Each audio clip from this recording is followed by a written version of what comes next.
Hey Deckers, if you've been looking to play SMITE on Steam iOS, then good news, it's now working on the Steam Deck without any special mods or any extras apart from Proton Easy Anti-Cheat. Despite being marked as unsupported still on the store, thanks to Proton DB, there's been some updates recently of the anti-cheat working, but it'll take a while for the official status to update here.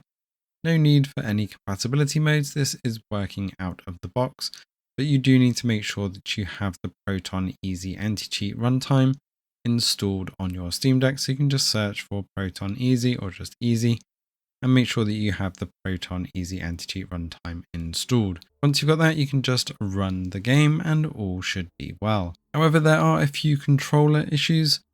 Even though it does support controller layout out of the box, the menu system does not seem to recognize the control layout. Video wise, we also are able to run everything on high, and also with VSync on to keep that 60 frames per second is also required, and anti-aliasing on medium kept things very smooth here. You do want to make sure that the user interface is on the updated mode. This was the default for me, but worth checking, otherwise things are incredibly cramped.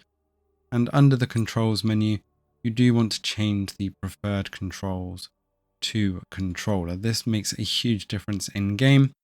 As you can see here, by default, everything is mapped out for you and it shows the correct keys in game. So if you don't change that mode, the buttons do still work perfectly fine. As you can see here, the official layout on Steam is controller, but it won't show the actual menu keys. It will show the keyboard binds in the game. So the controller will work, but if you want the controller buttons to show up as well, you need to change that menu option.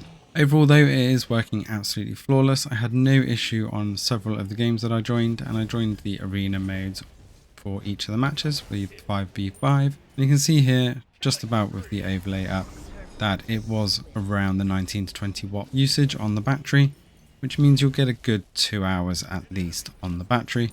If you do want to cap this at 30 frames per second, you will extend that up to 3 hours quite happily. However, I did just like how smooth and how good this looked at high and 60 frames per second. So if you're happy with 30, you can definitely extend it, but high at 60 is definitely a great way to play this game. Let us know in the comments below if you're going to be diving into SMITE or what else you'd like us to take a look at.